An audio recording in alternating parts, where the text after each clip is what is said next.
Would I go to school? I think that depends on what you're trying to do. Okay. If you're trying to be an attorney, you got to go to school. You gotta have a bar. You gotta, you know what I'm saying? If you're a doctor, you gotta go to school. But if you're an engineer, do you need to learn biology? Do you need to waste that time? It's a personal preference of a box you're checking. I believe that a person can come out of high school, can go to a technical certification through a program for a year, and come out and make the same amount of money, if not more, than someone that has a 4-year degree. Why? Because I've done it.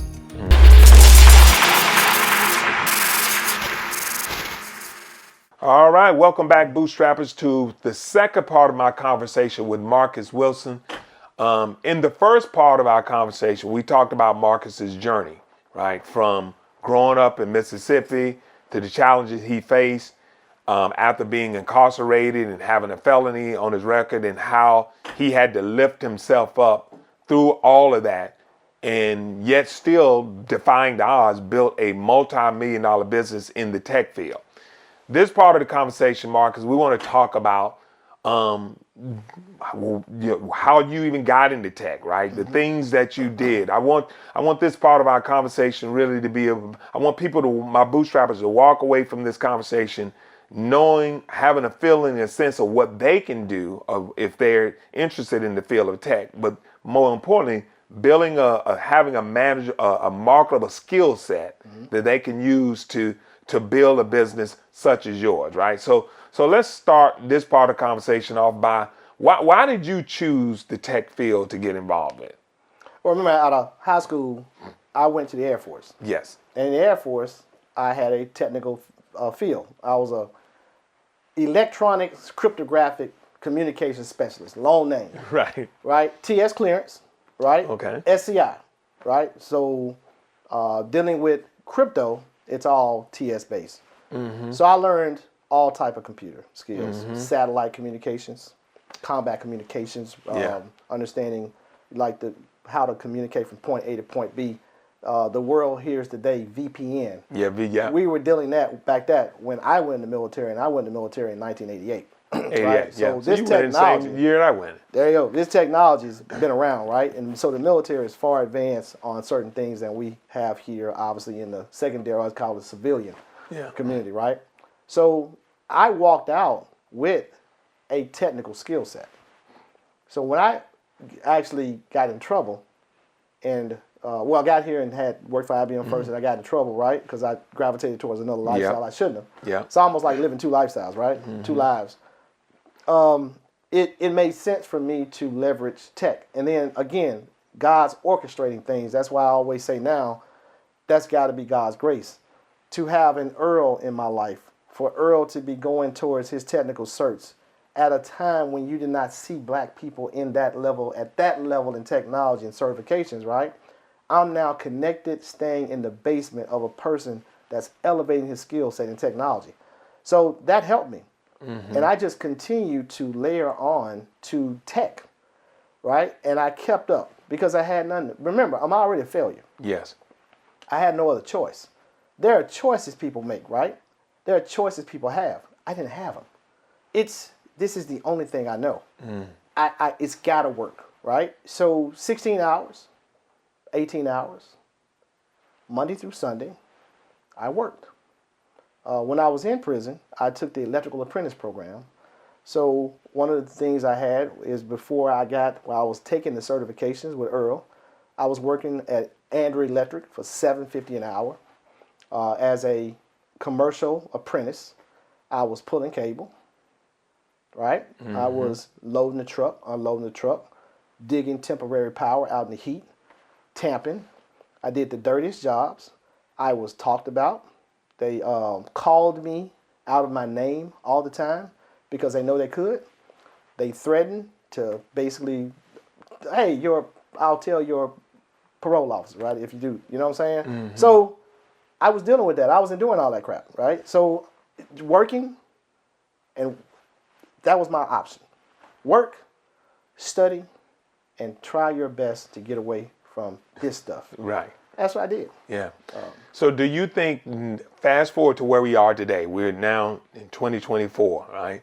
I know back in 1988, in the early 2000, the tech industry was booming because that's when I got involved in tech.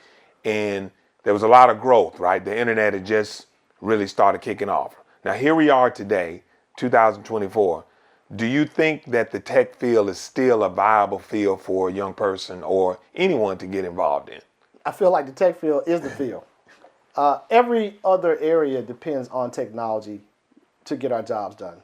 Whether you're in healthcare, manufacturing, distribution, supply chain, it doesn't matter.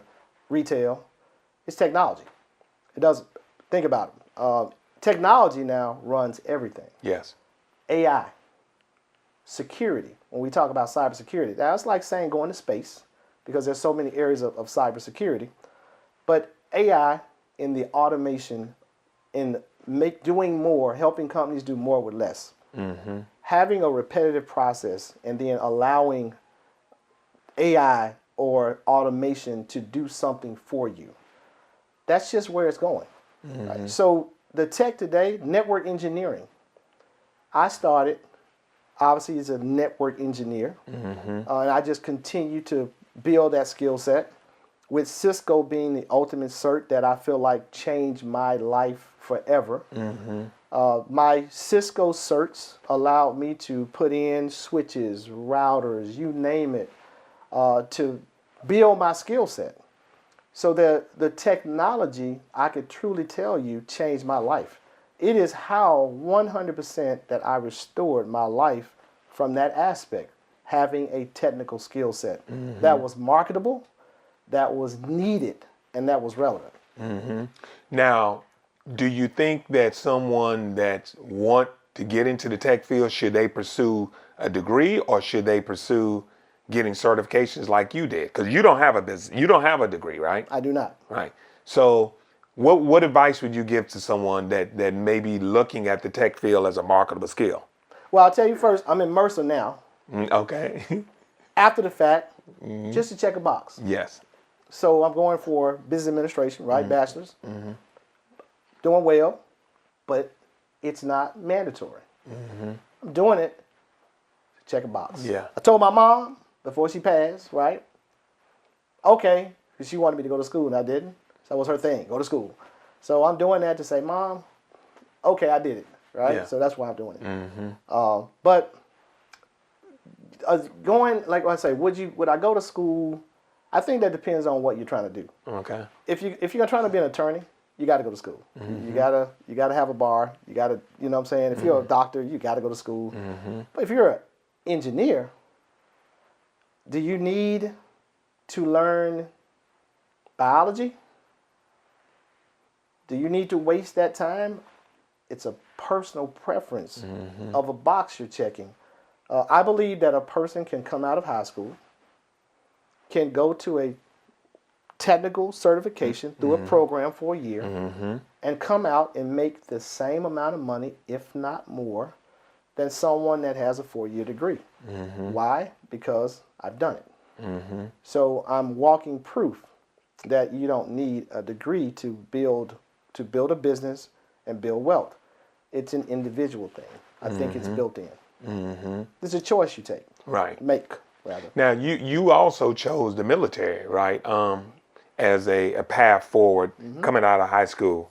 Do you think that the military is still a viable option today? Because obviously with all the things that's happening now, with potential war and all those type of things, I'm sure a lot of young people will be afraid to even look at the military as an option. But do you think the military is a viable option for someone who wants to learn tech as well? I need to dig into that for a while because I think that requires some for me to explain my journey. Yes. Okay, as a kid, not having your dad, I never had my dad. So my mom was always trying to figure stuff out, and I said, you know, what do I do? Not having a dad to talk to, I didn't want to go to college. I had the grades to go to college. Like I said, I could have gotten a scholarship, but I was like, that's not me. So the Air Force recruiter His name was Ron. I never forget it. He's a tech sergeant. He took a liking to me. I scored really high on the ASVAB, right? And he would come pick me up from school and would take me to get McDonald's and stuff. So he became like a dad. And if you look at the same thing of me looking for that male role model and following his path in the military is the same thing I did to go to jail. I was not trying to be a bad person. I gravitated towards a person that was taking care of me and giving me male guidance. Understood. He became like a father figure to me because he was older. So I was connected with someone that was giving me love as a dad. Big brother, dad, whatever you want to call it. He was a figure for me that was in my life that cared for me. Something I didn't have as a kid once my granddaddy died, right? Understood. So a lot of times you're influenced by your circle. Absolutely. Absolutely. Yeah, I totally agree. Does that make sense? No, I totally agree. I went in the military because my cousin was in the military. I saw that as an option because I saw someone else do it. I remember going and visited with him at Fort Lee, Virginia as a young kid, and seeing his lifestyle and seeing that, it was obviously much different than my lifestyle growing up in Mullen, South Carolina. But leaving that visit with him, it gave me a path to know, okay, I can go in the military and that can help change my life, which it did. So I think what you're saying is that everybody, we all have someone that we look towards as an example of how we can change our lives. And it just depends upon, what that person is doing, whether or not it impacts our lives for the good or the bad. The bad, absolutely. Right, yeah. I agree, 100%. Yeah. So the areas so do you think then to your business, let's talk a little bit about your business, right? Intelligence, right?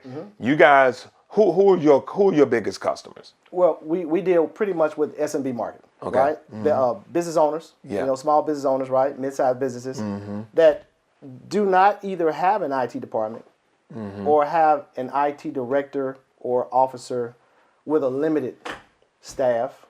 So we attach and we become the IT department and augment or add to as far as adding value to that organization. That's what managed service providers do, right? That's correct. You basically come in and you augment being their IT department if the business is not large enough to have their own IT department. Right, exactly. Either you're the IT department, the outsourced IT department, or an extension of one that's there, but may not have a certain function. And it doesn't mean they don't have a skill set to do it. They may not want to. They may be so busy doing something, and they may say, here, this area of technology, we don't have time to deal with. We want you to come in and deal with it, such as security. We don't have time to stay up to date with the latest threats. So they will hire you to provide a cybersecurity service to protect the organization, to build policies, to look at compliance and risk and governance, if there's some governance like HIPAA, right? Or SOC 2, whatever the case may be. We are looking at those things every single day, and we're addressing those needs on a day-to-day basis. I can't print. I can't VPN. I can't access this. We're the people that they're calling to do that. Come set up a new computer, set up a new printer. We're going to open a new office. We're doing all that type work every single day. We're Cisco certified. We're Microsoft certified. We're VMware certified. We have equipment in the data center. We're Microsoft Cloud. And we use Cisco network for infrastructure, firewalls. This is wireless infrastructure is Cisco. So we're pretty defined in what we do. And so in the SMB market, how large are these companies that you support, right? Because, SMB can be a small company, 2-person company to a 50-person company, right? What is the space that you focus in on? I think we deal somewhere between, like, we have a client that has 15 users. Yeah. We have a client that has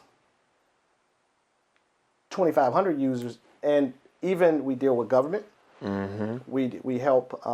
We deal with District 2 of Thornton Township, District 205 High School in South Holland, Illinois.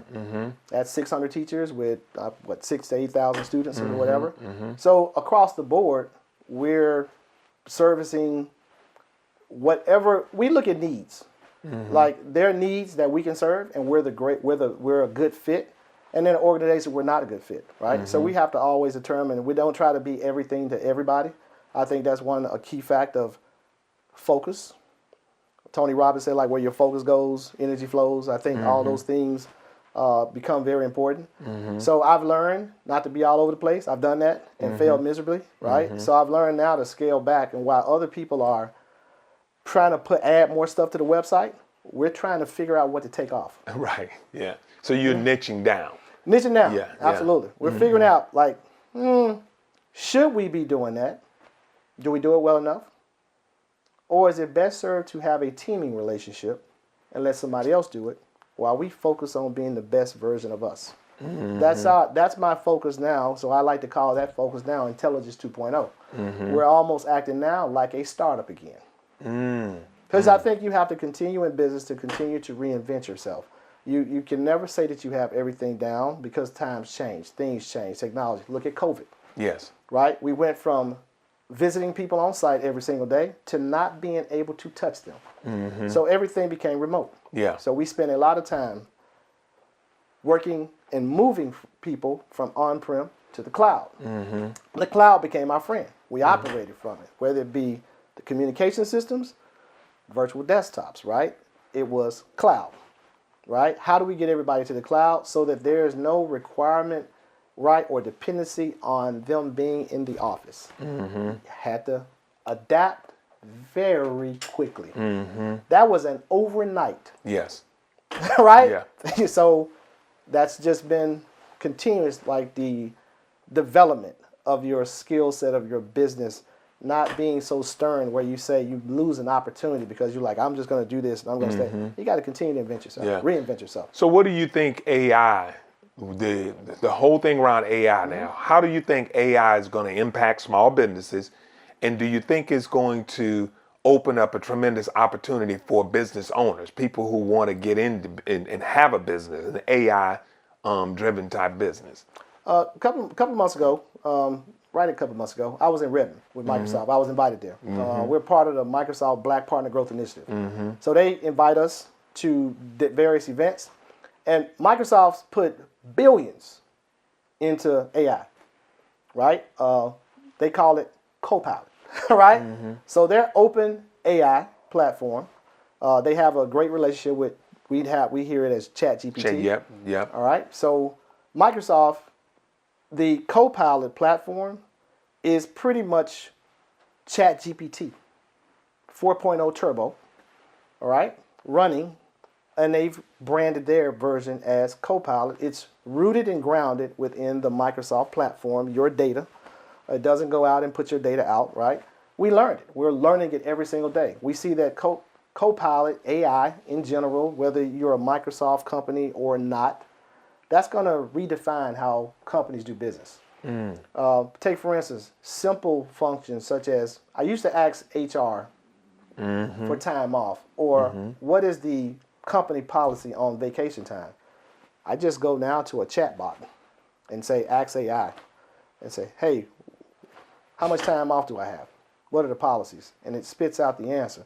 Can I request some time off? And it goes over and it does all the work, right? And it schedules and it inputs and it right, does all the work, and it comes back and says your time has been approved. These are the healthcare. Well, what is that going to do to the job of an HR person or an HR? I mean, because before this, you would have to call HR up and have someone in HR kind of give you that feedback. But what you're saying now is that through the power of AI, the tools can give you that information. What impact is that going to have on the person who is in HR? Well, I'm a people person. I believe in. I'm never going to say that I want to see a computer replace the job of a person. So I won't ever say that. I believe that you can't replace a human. Hearts and what we are and what we do to help other people. So, but I can tell you that we know that some companies are going to use technology to replace people, and that's unfortunate, right? But I believe you're going to see more of a shift towards these tools are just going to make us better. It's going to help us do our jobs better. So my thing would be to push people to learn the technology, and don't be so scared of it to think that it's there to replace you. Embrace it so that it doesn't, so that you learn to work with it, right? And to even become more productive, more efficient at your job. So I think it can become an enhancement versus saying it's going to be a detriment to my job and replace me. I just think, again, me being a business owner that hires people, that works for people, I'm just going to always be a champion for people. Yeah, yeah. Do you think that small businesses, I'm talking about the mom and pop type businesses, because I often see this a lot where mom and pop type businesses don't feel that they need to have technology in their business, right? And I personally think that a lot of these small businesses that don't embrace technology will fail over the next 5 years, right? How do you get someone who's a small business owner, running a small retail shop, barber shop, or whatever, how do you get them to embrace technology? I think you have to educate. Real big on education. I think if you have a business, the biggest thing is educating the customer, client, whatever you stakeholder on the benefits. There are pros and cons to everything. There are pros to having, I think there are more pros to having a technology approach than there are cons. The cons would be simple things, such as the misuse of the technology, where someone can attack you, ransomware, etc. But with the exception of those type things, right? We use technology. When people say they're not technology people, who do you know today that doesn't have an email on the phone? Exactly. Who doesn't have apps that they're using all the time? Yeah. How do you log into the bank, right? How do you do most of your, as far as personal stuff, right? Uber. How do you hail a ride now, right? When you go from the airport, how do you schedule your airport so we're all technology people? So I think that everybody's in technology. I was telling a friend the other day, I was like, well, I'm not a tech person. You stay on your phone. You're on your phone. Consider, what do you mean not a tech person? And he started laughing. He said, I never thought like that. Yeah. I said, you are a tech person. You are married to that phone. You're tethered to it. Every time I go somewhere, you're on that phone, right? And that's the way it is. So when we now book apps, we go to hotels, restaurants. We're always searching on, give me the stats of this restaurant, right? How many likes? You're on social media all the time. We're all techs. So I think we should embrace technology and use it to move our businesses forward. And that's, to me, that's just my personal opinion. I'm pretty sure other people will disagree. But on my end, I believe that technology is an engine, right? And you can use it to propel your business forward. Right. So as we begin to close, I typically ask a lot of my guests these few questions, right? Being that this is an entrepreneur type of podcast. The first question I'd like to ask you is, do you think that everyone has the ability to become an entrepreneur? I do. But it's got to be something you want to do, right? I think everybody has if you have the passion to do it, I think it goes back to passion, right? Is that your passion? Some people don't want those problems. You know how you're a business owner. It's a lot of work. It's not, it's the changing. You can't say, oh, my business is going to be successful in 3 years. It might be 10, right? Yeah. I wish, right, that I had, the crystal ball that can say you're going to do it and you're going to do it and you're going to be successful. And we got all these things that we forecast. And I'm like, your business plan is a business plan of faith, right? Exactly. That's all faith, because I don't know if I'm going to generate that revenue in year 1, 2, or 3. It might be 4 or 5. So we love for the business plan to work properly. But for me, it's never done that, right? So I can only speak from my own experience. But when you see all these people nowadays on social media really promoting entrepreneurship, right? I mean, it's almost like they make it feel like anybody can become an entrepreneur and everybody's going to have success. Now, you're entrenched with a lot of things that's happening with SBA, right? The data from SBA tells me different. It tells me that the majority of small business owners and entrepreneurs are failing, right? So why do you think that there's such a myth out there in the social media world that all these entrepreneurs are successful? Because the data says the contrary. I don't follow social media a lot. Right. I'm on LinkedIn, obviously. I'm not on Meta. I don't do Twitter and stuff like that. It's a lot of noise. Coming from where I come from, I kind of limit the noise to my ear. I believe that noise is not good for you. If you're starting a business, education is, noise isn't. I limit the amount of noise. I understand, and I always watch who's in my circle when it comes to business. Who's giving me information. I want to make sure you're a good source of information before I listen to you. Because it's like somebody telling you, how do you recover from getting out of prison if you've never been? How do you tell me how to be a millionaire if you've never been? Exactly. So I always look at the source. And if you tell me, if you're pitching how to build a business and you don't have one, then I probably can't listen to you. Correct. Right? Because you're not, that's the blind leading the blind. Yes. And I'm very, very, very careful about doing that. Yeah. Right? I think if you look at Proverbs 4:7, it says, in all you're getting, get understanding. Right? And I carry that verse with me, in all you're getting. And I told my daughter, right? I said, in all you're getting, get understanding. Right? Understand things before you make a decision, before you buy that, before you date him, before you do whatever. You should get some understanding. Yes. And I focus on those things, right? So in business, it's the same way. Yeah. Yeah, and I think with a lot of people really, you hear people say, well, I want to become an entrepreneur because I don't want to report to the man, right? Or I want to control my own time, or I want to be my own boss, right? You hear a lot of people say, I don't want to be my own boss. But the realization of it is when you become an entrepreneur, everybody now is your boss. It is. They are. Right. The vendor is your boss. The customer is your boss. The employees, to some degree, are your boss, right? You're the last one to get paid, right, out of everybody. And it really is one of the hardest things, in my opinion, that anyone can do, right? I mean, you gotta really know, it's very frustrating and things of that nature, right? So I like getting other. That's my opinion, but I like to get other entrepreneurs' opinion. Do you agree with that sentiment, or what? Hey, you left out one part. Sometimes you don't get paid. Hey, look, everybody gets paid before you, right? Yeah. All your people, all your vendors, all your employees, right? And sometimes you're like, I got to take the leftovers. Yes. I think you're not just passion, right? Like, why are you doing it? It's got to be a why. Right? And my why was desperation. I didn't want to be a failure, right? I think that maybe when you're saying you don't want to work for the man or something like that, that might not be, I'm not sure if that's a great enough why. I don't think so. Because I believe you need to be passionate about something. I believe desperation can drive you, right? Because you're desperate. But in general, it's a passion. And there has to be purpose, right? Passion and purpose. What's the purpose?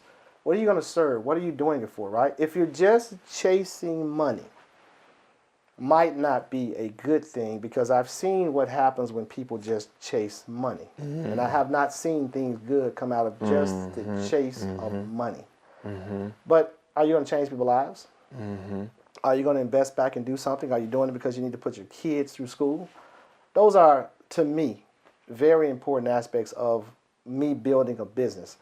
I think you all should have a why, and we start there. Yeah. And build from your why. Yeah. So your business today, obviously, you don't have to throw out any numbers and whatnot. I know your business is very successful, right?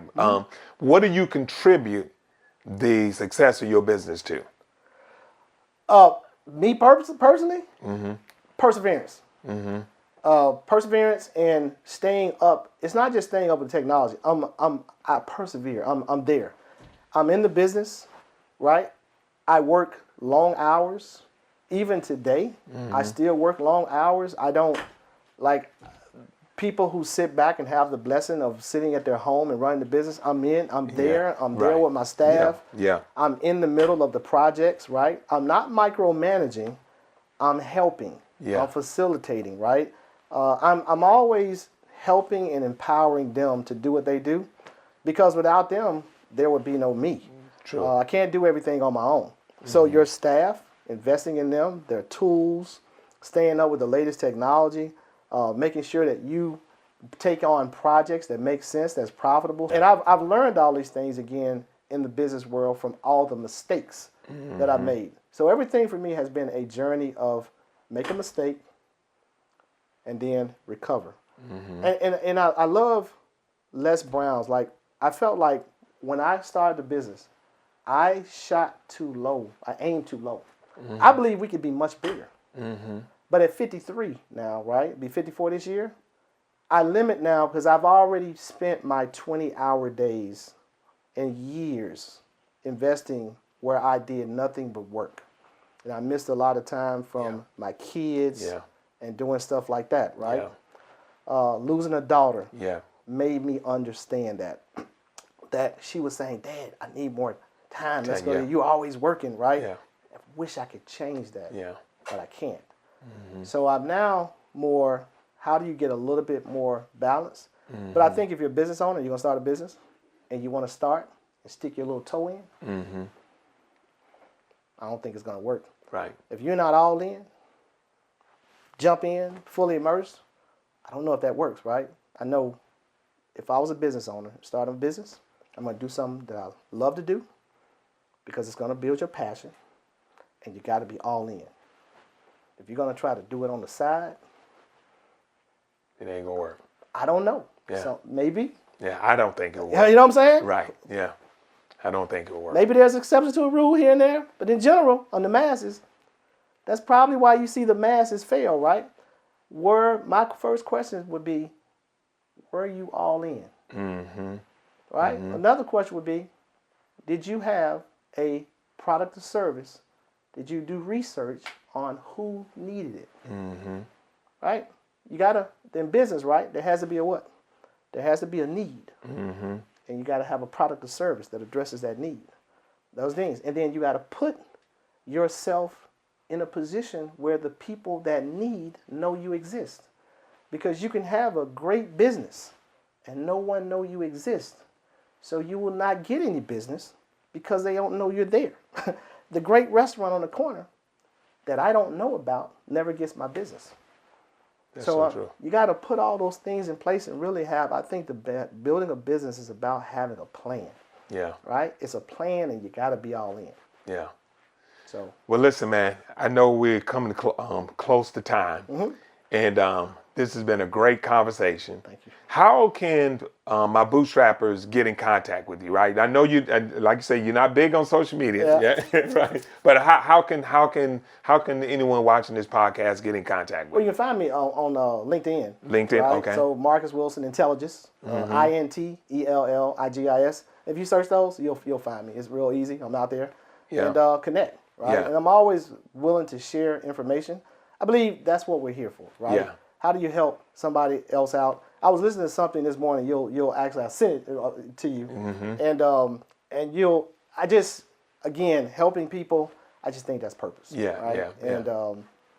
And I encourage any small business owners that's listening to this podcast, certainly connect with Marcus in Intelligence, because if you are a small business owner and you got a business and you want to learn how technology can play a role in your business, then I believe, Marcus, you're the right guy that can really show our bootstrappers how to really take full advantage of technology and the whole changes that happening with AI and all those type of things as well. Hey, thank you, Tim. And you know what you're doing here, I want to say this. This is a blessing. Yeah. Because you're educating people. Yeah. And I look at this as, this is about purpose. Yes. And I appreciate you. And it's been an honor and a blessing to be here, and I mean that. And I mean the fact that you thought enough of me to have me here means a lot to me. So thank you. No, I thank you because I learned a lot from your story and the journey. And of course, I know you have a very successful business, and I like to bring business owners onto this podcast